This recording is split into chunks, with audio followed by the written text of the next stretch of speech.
Today, I'm not going to talk to you about how we can solve any women's issues. Actually, what I'd like to talk to you about today is why I think it's important that we stop trying to help women who are in poverty.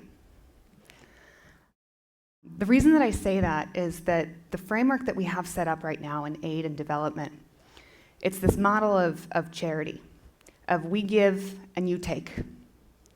And we are smart and you are dumb. And we know how to fix problems and you know how to create them. And this model is incredibly demeaning to the very women that we're trying to help. And I know this because this is something that I have personally screwed up. A few years ago, I started working in Guatemala City. And I found a clean burning cook stove that checked every social good box that you can think of.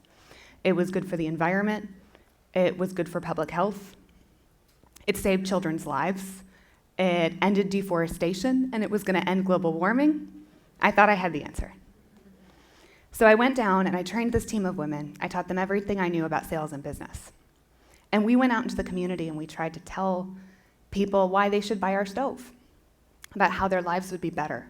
They wouldn't be coughing anymore.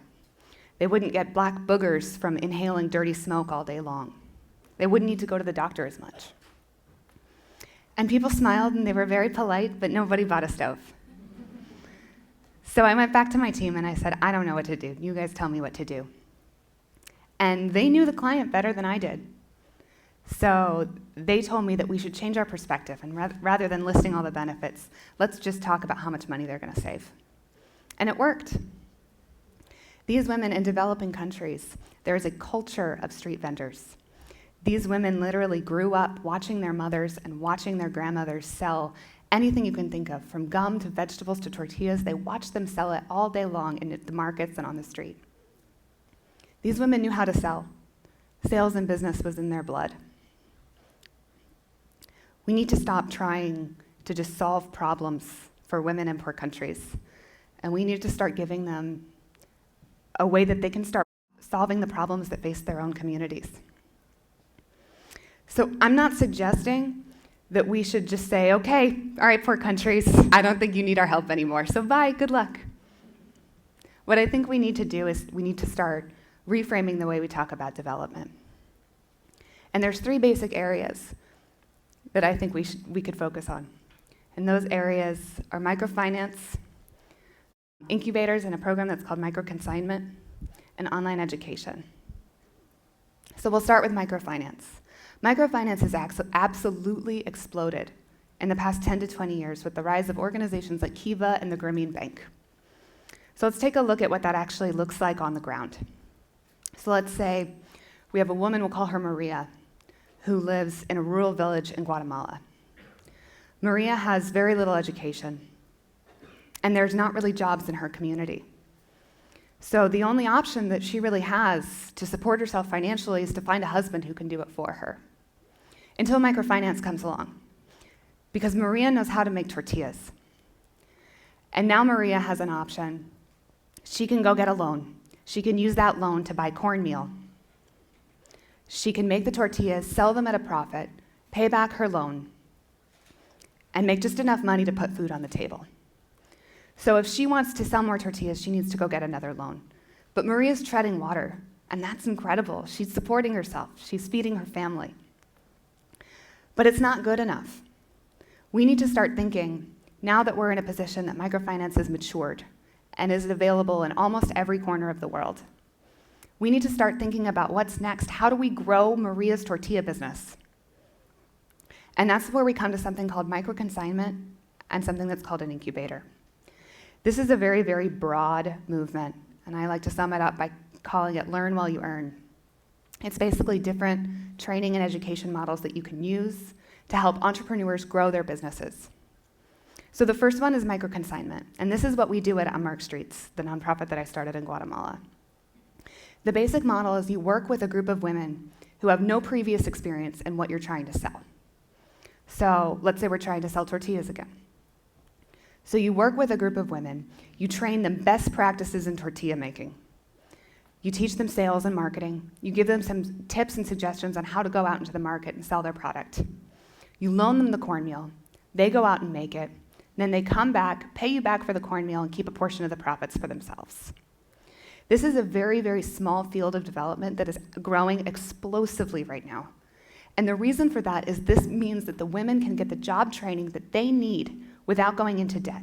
They can learn completely new skills. They can try out different things without worrying about the risk to their families.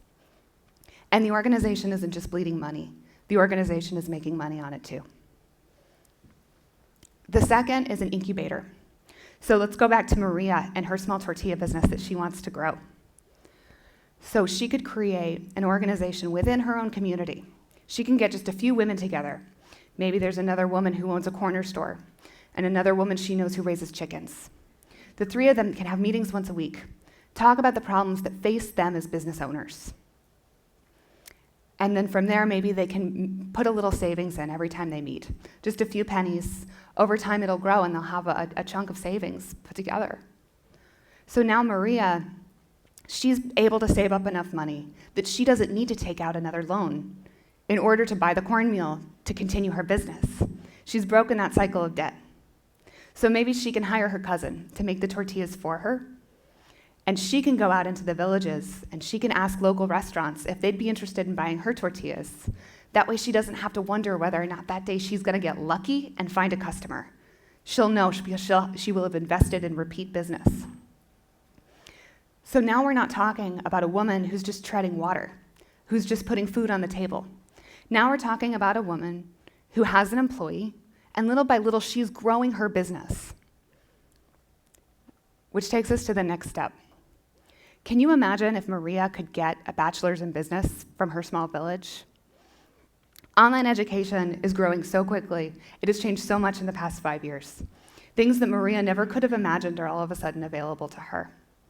You can get degrees online and through massive online open courses, or MOOCs.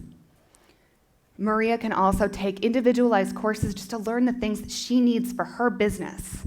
So she can learn about production, she could learn about logistics, or she could learn about public speaking and learn how to make a pitch to a grocery store chain that's in her town.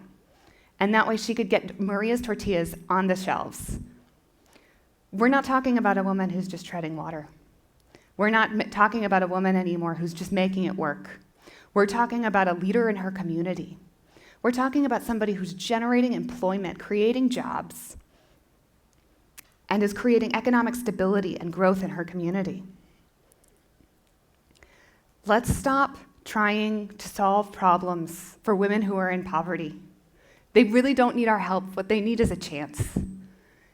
They need an opportunity that they can come up with these ideas on their own. They can come up with ideas for solutions to problems that face their community.